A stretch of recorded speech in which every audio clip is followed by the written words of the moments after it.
होती की भारत हा गावांमध्ये राहतो, गावाचा विकास म्हणजे देशाचा विकास. पण त्याच वेळी 7 दशकं आपल्या राज्यकर्त्यांना या गोष्टीचा विसर पडला की भारत जसा गावात राहतो तसा भारत शहरांमध्येही राहतो. अन्न वस्त्र निवारा, शिक्षण आरोग्य रोजगार याकरता गावातनं लोक शहरात येतात.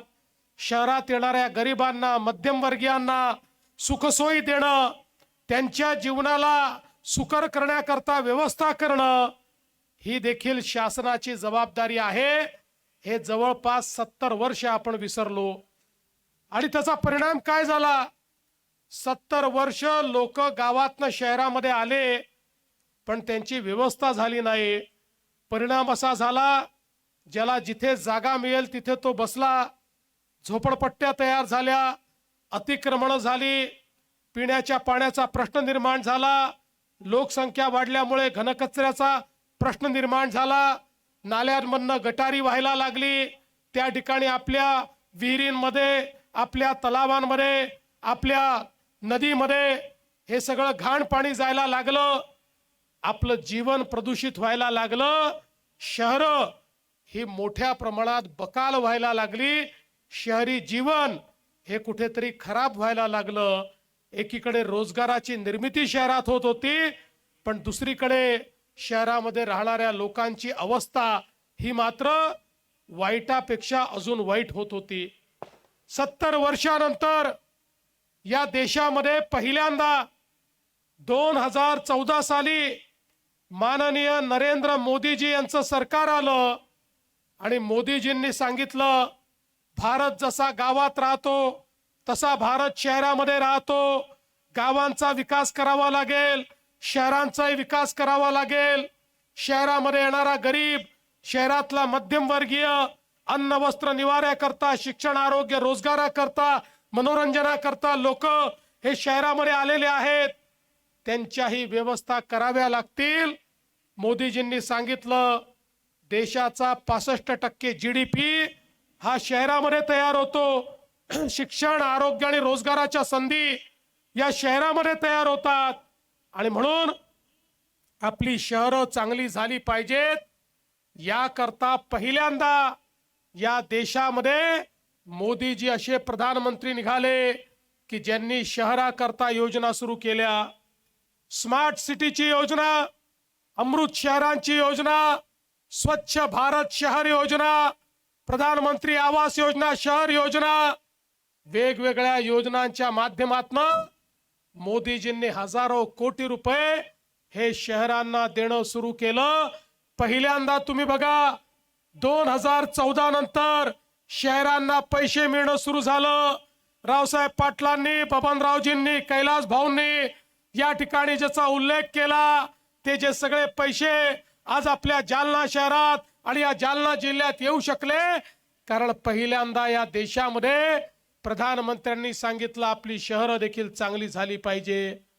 आज तुम्ही बघा, प्रधानमंत्री आवास योजनेमध्ये मोठ्या प्रमाणात घरं आपल्या महाराष्ट्राला मिळाली. पण घरं मिळाली तरी देखील गरीबाला आम्हाला ती घरं देता आली नाही.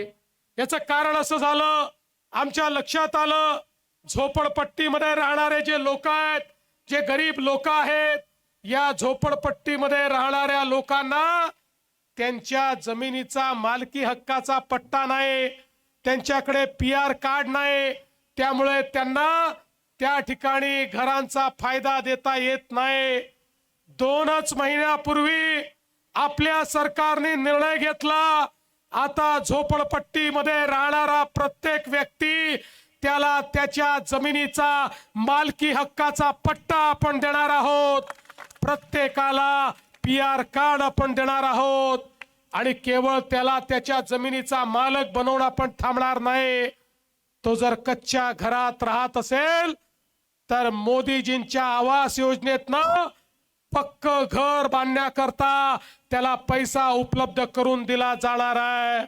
आणि म्हणून मंचावरच्या नेत्यांना मी सांगतो, ही जनता तुम्हाला निवडून देणार आहे, पण पहिल्यांदा झोपडपट्टीत राहणारे आणि जे बेघर आहे त्यांचा प्रश्न हातामध्ये घ्या. त्यांना मालकी हक्काचा पट्टा द्या आणि मालकी हक्काचा पट्टा दिल्यानंतर त्यांच्याकरता जेवढ्या घरांची मागणी तुम्ही कराल तेवढी घरं राज्याचं सरकार मंजूर करेल।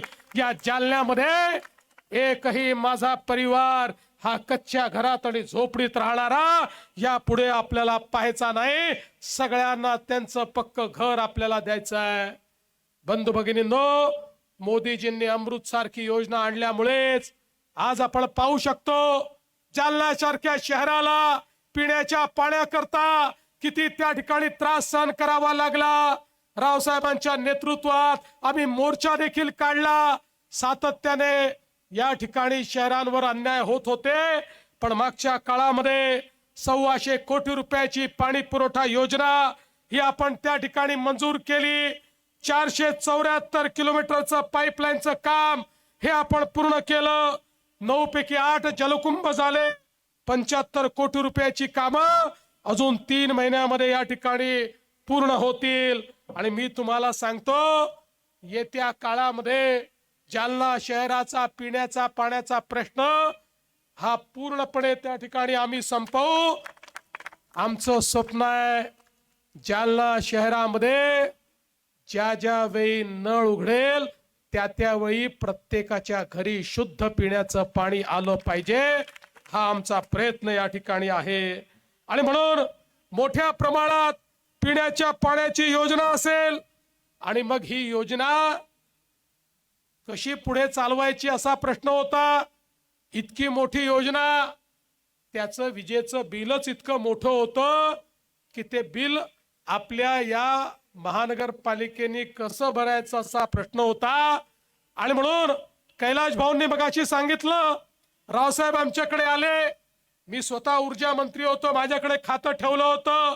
रावसाहेब आणि सगळ्या लोकांनी सांगितलं काही करा, हे विजेचं बिल आम्हाला परवडत नाही, हे विजेचं बिल भरलं नाही तर एवढी मोठी योजना करू नये, पिण्याचं पाणी त्या ठिकाणी येणार नाही। आणि म्हणून आम्ही निर्णय केला आणि त्या ठिकाणी सौर ऊर्जा प्रकल्पाला आम्ही मान्यता दिली। 100 कोटी रुपये दिले। मला सांगताना आनंद वाटतो, आता दरवर्षी तुमचे 40 कोटी रुपये या ठिकाणी वाचणार आहेत आणि जालना शहराला पाणी पुरवठा हा नियमित त्या ठिकाणी होणार आहे। आपल्याला कल्पना आहे हे शहर एक अत्यंत महत्वाचं अशा प्रकारचं शहर आहे। या ठिकाणी मोठ्या प्रमाणात स्टील इंडस्ट्री आहे, पोलाद आणि लोखंड तयार होतं। आणि म्हणून या ठिकाणी मागच्या काळामध्ये आपण ड्रायपोर्टची निर्मिती केली, समृद्धी महामार्गाची निर्मिती केली। मी 5-10 वर्षापूर्वी सांगायचो ज्यावेळेस समृद्धीचं काम सुरू केलं की पुढच्या काळामध्ये संभाजीनगर आणि जालना हेच आमच्या इंडस्ट्रीचं मॅग्नेट होणार आहे। त्यावेळी लोकांना ते खरं वाटत नव्हतं, पण आज हे होत आहे। इतक्या मोठ्या प्रमाणात गुंतवणूक येते, आमच्या सामान्य आमच्या कुटुंबातल्या मुलांच्या हाताला यापुढे काम मिळणार आहे। आणि त्याकरता खऱ्या अर्थानं मोठ्या प्रमाणात ड्रायपोर्टचं काम आपण केलं। आणि एवढंच नाही तर रावसाहेबांच्या आग्रहाखातर देशातली सगळ्यात मोठी संस्था ICT, त्या ICT ची ब्रँच देखील आपण या ठिकाणी जालन्यामध्ये मंजूर केली। 100 कोटी रुपयाचा रिंग रोड असेल, अंतर्गत रस्त्यांकरता कॉन्क्रीट रस्त्यांकरता पैसे असतील, रेल्वेच्या विकासाकरता रेल्वे स्थानकाला 175 कोटी रुपये असेल, जालन्याचं मेडिकल कॉलेज असेल, या ठिकाणी वेगवेगळ्या प्रकारचे रस्ते जे रावसाहेबांनी सांगितले ते सगळे रस्ते असतील, रस्त्यांचं चौपदरीकरण असेल, कॉन्क्रिटीकरण असेल, जालना खामगाव रेल्वे मार्ग असेल, वेगवेगळ्या कामांचा हिशोब जर लावला तर मोठ्या प्रमाणात बबनरावजींनी सांगितलं या ठिकाणी कामं आपण केलेली आहेत। आणि येत्या काळामध्ये आमचा प्रयत्न आहे, मोदीजींनी सांगितलंय प्रत्येक शहराला 100% भुयारी गटाराची योजना असली पाहिजे, शहरातल्या घनकचऱ्याचं व्यवस्थापन झालं पाहिजे।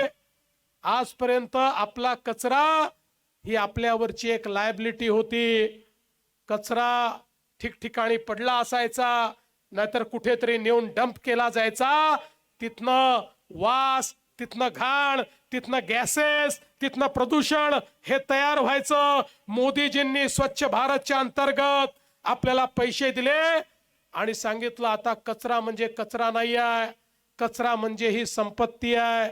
आता कचऱ्यावर प्रक्रिया करून त्यातनं कोळशासारखे पॅलेट्स तयार होतात, ज्यातनं वीज निर्मिती आपल्याला करता येते.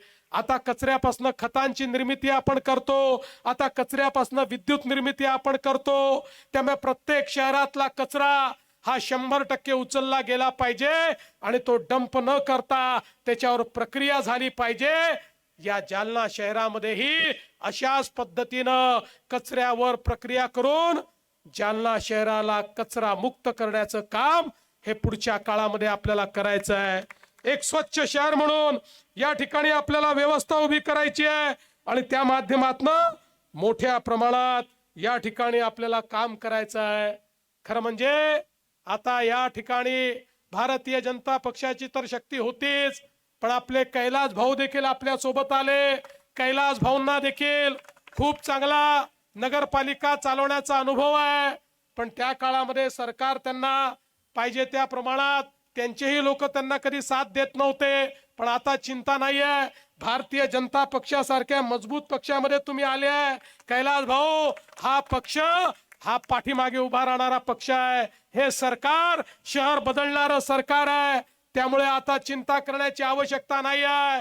या ठिकाणी कैलास भाऊ असतील, भास्करराव असतील आणि आमची सगळे नेते मंडळी असतील, या सगळ्यांच्या नेतृत्वामध्ये आता आपल्या या जालना शहरामध्ये भारतीय जनता पक्षाचा झेंडा आपल्याला लावायचा आहे.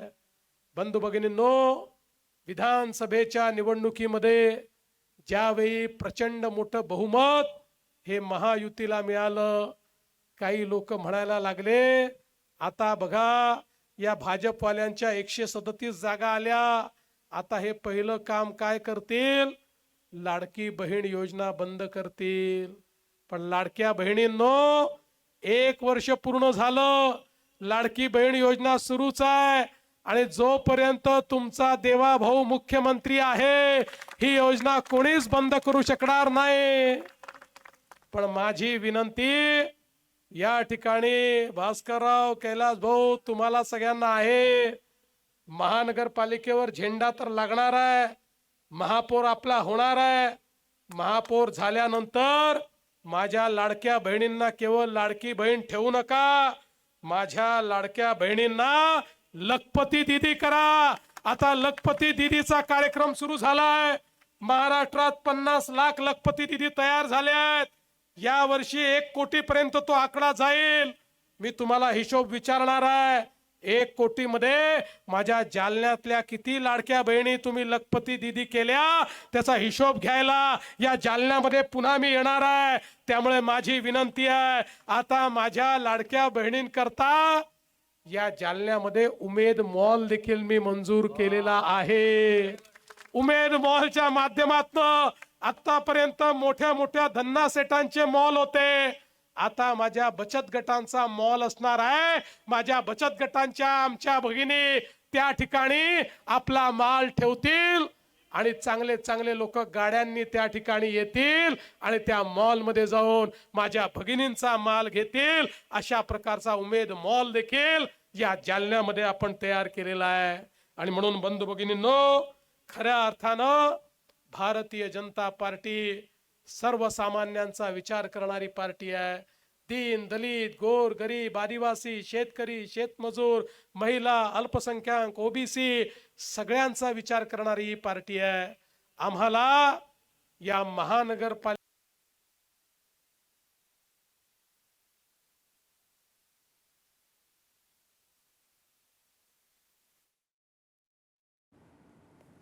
तर जालन्यामध्ये मुख्यमंत्री देवेंद्र फडणवीस यांची प्रचार सभा सुरू आहे. सौर ऊर्जा जसं बबनरावजींनी सांगितलं, या जालना शहराला मराठवाड्याच्या टॉप शहरांमध्ये आणण्याकरता या ठिकाणी आम्हाला हा झेंडा लावायचा आहे. मला विश्वास आहे येत्या 15 तारखेला जेव्हा तुम्ही मतदान केंद्रावर जाल, इकडे तिकडे काही पाहू नका, जिथे बटन दिसेल कमळाची ती बटन दाबा. 15 तारखेला तुम्ही आमच्या कमळाकडे लक्ष द्या. 16 तारखेपासनं 5 वर्षाकरता तुमची जबाबदारी आम्ही घेऊ, हा विश्वास तुम्हाला देतो आणि माझं बोलणं संपवतो. धन्यवाद. जय हिंद, जय महाराष्ट्र.